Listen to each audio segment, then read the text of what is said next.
on, but I want to ask you, Secretary Clinton, I want to explore how far you believe the right to abortion goes. You have been quoted as saying that the fetus has no constitutional rights.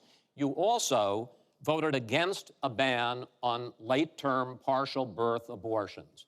Why?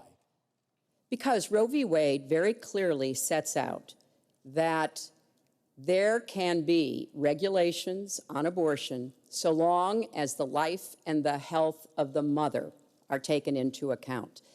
And when I voted as a senator, I did not think that that was the case.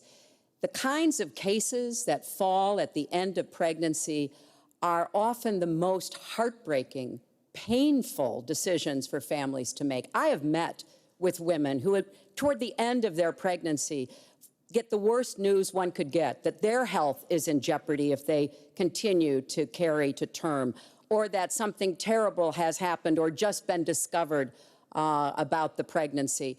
I do not think the United States government should be stepping in and making those most personal of decisions. So you can regulate if you are doing so with the life and the health of the mother taken into account. Mr. Trump, your reaction, and particularly on this issue of late-term partial birth abortion. Well, I think it's terrible. If you go with what Hillary is saying, in the 9th month, you can take the baby and rip the baby out of the womb of the mother just prior to the birth of the baby. Now, you can say that that's okay, and Hillary can say that that's okay, but it's not okay with me.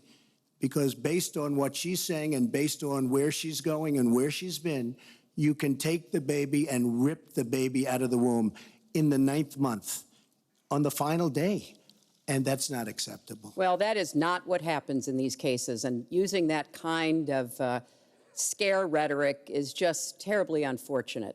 You should meet with some of the women that I've met with, women I've known over the course of my life. This is one of the worst possible choices that any woman and her family has to make. And I do not believe the government should be making it. You know, I've had the great honor of traveling across the world on behalf of our country. I've been to countries where governments either forced women to have abortions like they used to do in China, or forced women to bear children like they used to do in Romania. And I can tell you the government has no business in the decisions that women make with their families in accordance with their faith, with medical advice, and I will stand up for that right. All right. But just briefly, I want to move on to another honestly, segment. Nobody has business doing what I just said, doing that as late as 1 or 2 or 3 or 4 days prior to birth. Nobody has that. All right. Let's move on.